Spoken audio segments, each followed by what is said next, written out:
The champagne glass shattered against the marble floor of the Hamptons mansion as Marcus Blackwell stared at his phone screen in disbelief. The wedding was supposed to start in 3 hours. His bride-to-be, Victoria Sterling, should have been getting ready in the bridal suite upstairs. Instead, she was in the Cayman Islands with his business partner Derek, and every last penny of his fortune. "Sir." The trembling voice belonged to Elena Rodriguez, his housekeeper of 6 years. She stood in the doorway of his study, her dark eyes wide with concern as she clutched a manila envelope to her chest. I found something." Marcus barely looked up from his phone, where banking alerts continued to flash red across the screen. Account after account showed the same devastating truth. Zero balance. His real estate empire, built over 15 years of ruthless determination, had vanished overnight through carefully orchestrated wire transfers bearing his own digital signature. "Not now, Elena. I need to call my lawyers." His voice cracked despite his attempt to maintain control. Everything was gone. The company, the houses, the investments, even the engagement ring Victoria had claimed was too small was probably fake, knowing her now. "Please, Mr. Blackwell, you need to see this." Elena's accent carried the weight of urgency he'd never heard before. She'd always been quiet, invisible almost, moving through his life like a ghost who somehow anticipated his every need. Now she looked terrified. Marcus snatched the envelope from her hands, his jaw clenching as more notifications flooded his phone. What could possibly? The words died in his throat as he opened the envelope and pulled out dozens of photographs. Victoria and Derek. But these weren't romantic getaway photos.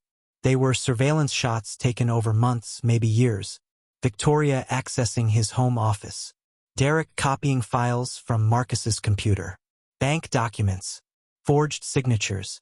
Meeting notes discussing the Blackwell situation. And at the bottom of the stack, a single sheet of paper with an address in Queens and a time. 3 p.m. today. "Where did you get these?" Marcus's hands shook as he flipped through the evidence of his own destruction, planned in meticulous detail. Elena's eyes filled with tears. "I've been watching them for 2 years, sir. Taking pictures. I knew something was wrong, but I didn't know how to tell you. You never listened to me." The memory hit him like a punch to the gut. 3 months ago, Elena had tried to warn him about Victoria going through his desk. He'd been so blinded by wedding planning and business deals that he'd accused her of jealousy, of trying to sabotage his happiness.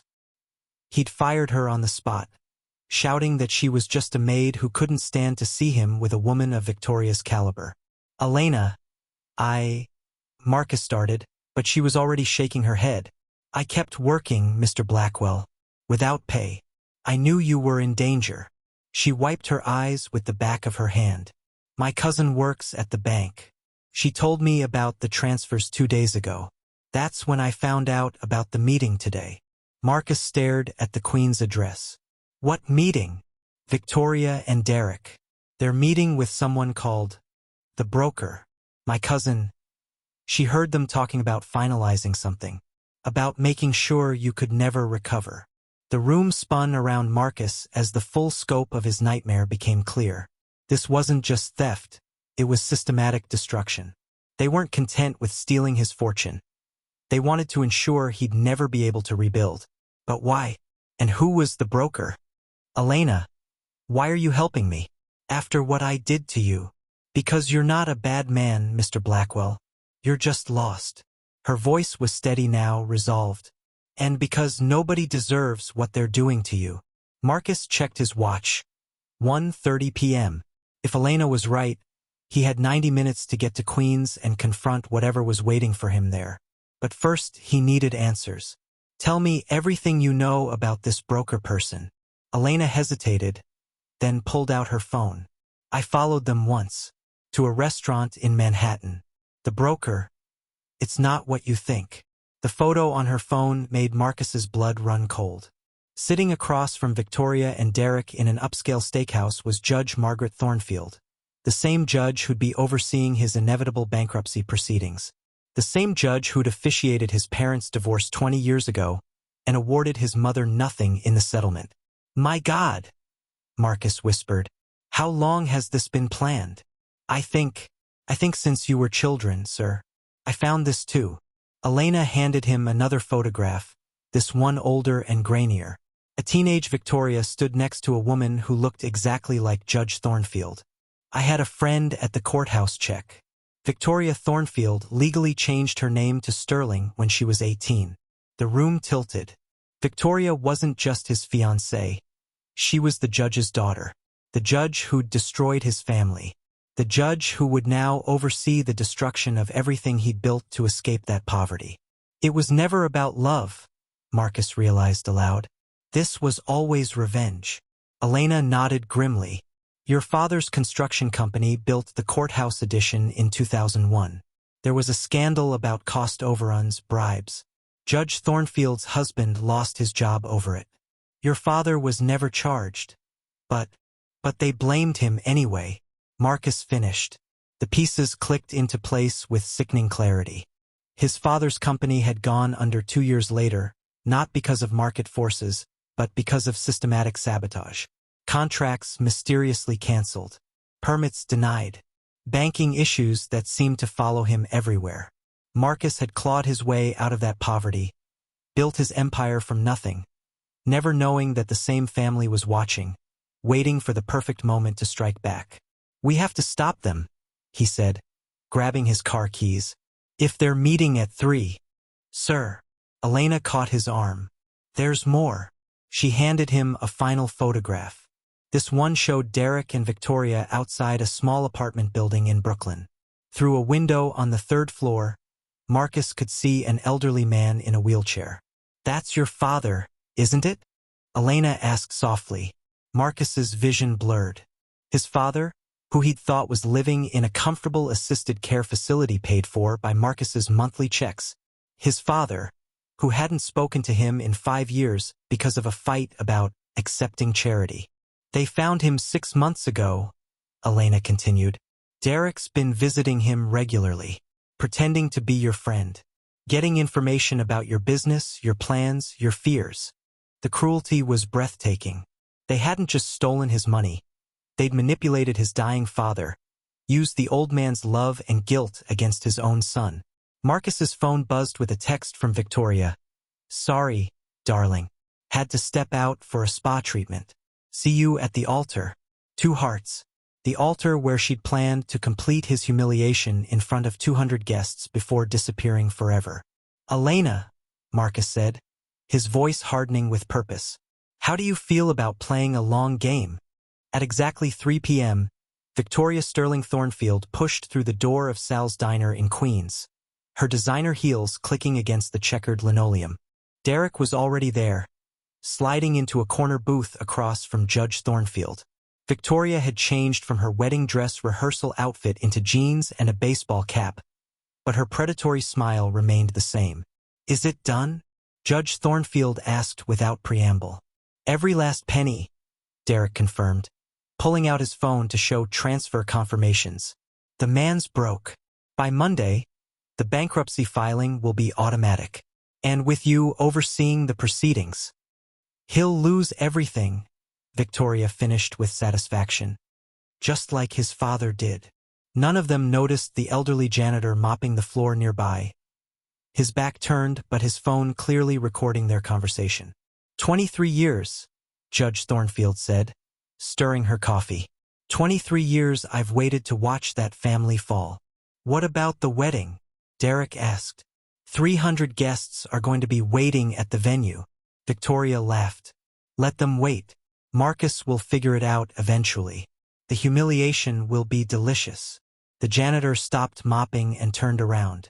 Marcus Blackwell pulled off his fake mustache and stood to his full height, Elena emerging from behind the counter where she'd been hidden with a second recording device. Actually, Marcus said, sliding into the booth next to a now pale Derek, I figured it out 3 hours ago. Judge Thornfield started to rise, but Marcus held up his hand. Please don't leave on my account, Your Honor. We're just getting to the good part. Elena placed a laptop on the table, its screen showing a live stream with over 50,000 viewers and counting. Say hello to the internet, everyone. They've been watching this whole conversation. Victoria's face went white. You can't. This is illegal. Actually, it's not, Marcus said calmly. New York is a one-party consent state. Elena consented to the recording. And as for the live stream, he gestured to the small sign by the door that none of them had noticed on their way in. Security cameras in operation. By entering this establishment, you consent to being recorded. Derek lunged for the laptop, but Elena was faster, snapping it shut and backing away. Already uploaded to 17 different platforms, she said, including the one where your fiancée posted her wedding dress photos with the hashtag, "about to destroy my groom." This is harassment, Judge Thornfield sputtered. I'll have you arrested. With what authority? Marcus pulled out his phone, showing the browser where the New York State Commission on Judicial Conduct's website was open to a complaint form. Funny thing about judges, they're supposed to recuse themselves from cases involving personal conflicts. Something about judicial ethics. The diner had gone completely silent except for the hum of the ancient air conditioner. Victoria stared at Marcus as if seeing him for the first time. How? She whispered. Marcus looked at Elena, who nodded encouragingly. I learned something today about the people who really see you. Elena spent 2 years documenting your betrayal while earning minimum wage, because she believed in doing the right thing. Meanwhile, the woman I was going to marry spent 2 years pretending to love me for revenge. He stood up, straightening his janitor's uniform. The money you stole has already been recovered. Turns out Elena's cousin at the bank isn't just any employee. She's head of fraud investigation. Every transfer you made was monitored and reversible. Derek's face had gone from white to green. That's impossible. I used Marcus's own authorization codes, which Elena photographed you stealing and reported to the FBI 2 weeks ago, Marcus finished. They've been building a federal case against you this whole time. Wire fraud, identity theft, conspiracy to commit financial crimes across state lines. He checked his watch. They should be here to arrest you in about 30 seconds. As if on cue, the diner's bell chimed and 6 federal agents walked through the door. Margaret Thornfield? The lead agent held up his badge. You're under arrest for conspiracy to commit fraud and abuse of judicial authority. Victoria made one last desperate play, grabbing Marcus's arm. Marcus, please. I did love you. The money, the revenge, that was all my mother's idea. I never wanted. Stop. Marcus gently removed her hand. Even if that were true, you had 2 years to tell me the truth. Instead, you chose this. As the 3 conspirators were led away in handcuffs, Elena approached Marcus with a hesitant smile. So, I guess you won't be needing a wedding today. Marcus laughed, the first genuine laugh he'd felt in months. Actually, I was thinking we might still use the venue. 300 people expecting a party. Tons of food already paid for. He looked at Elena seriously. How would you like to throw the biggest I'm not broke after all celebration in Hampton's history? Elena's eyes sparkled. Can I invite my cousin from the bank? She's the one who made all this possible. Invite everyone you want. It's your party as much as mine. As they walked out of the diner together, Marcus's phone buzzed with notifications. The live stream had gone viral. #JusticeServed was trending on 3 platforms. But more importantly, he had a text from his father. Saw the news, son. I'm proud of you. Come see me tomorrow. For the first time in years, Marcus felt like he could breathe.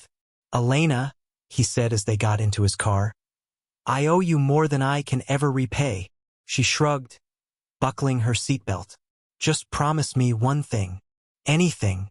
Next time someone tries to tell you something important, listen.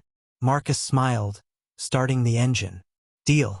But I have a feeling you're going to be around to remind me if I forget. As they drove back toward the Hamptons, neither of them noticed the black sedan that had been following them since they left the diner. In the passenger seat, a man in an expensive suit made a phone call. The Thornfield job failed, he said quietly. Blackwell's still standing, and our assets are burned. A pause. Yes, sir. I understand. Moving to phase 2. The sedan turned off at the next exit, disappearing into traffic. At the Hamptons mansion, the party was already in full swing. Elena's extended family had arrived from Queens and Brooklyn, mixing with Marcus's business associates and creating the most authentic celebration the mansion had ever seen. Marcus stood on his terrace, watching Elena teach his stuffy banker how to salsa dance, when his phone rang. Unknown number. Marcus Blackwell. Congratulations on your narrow escape, Mr. Blackwell. The voice was cultured, British, unfamiliar. Though I'm afraid your victory today was merely the opening move in a much larger game. Marcus felt his blood chill. Who is this? Someone who's been watching your family for much longer than the Thornfields ever did. Your father's construction company didn't just build courthouses, Marcus. They built some very sensitive government facilities as well. Facilities that certain people are still very interested in. The line went dead. Marcus stared at his phone, Elena's laughter drifting up from the party below. He'd won this battle, but something told him the war was just beginning. And this time he wouldn't be facing it alone. To be continued,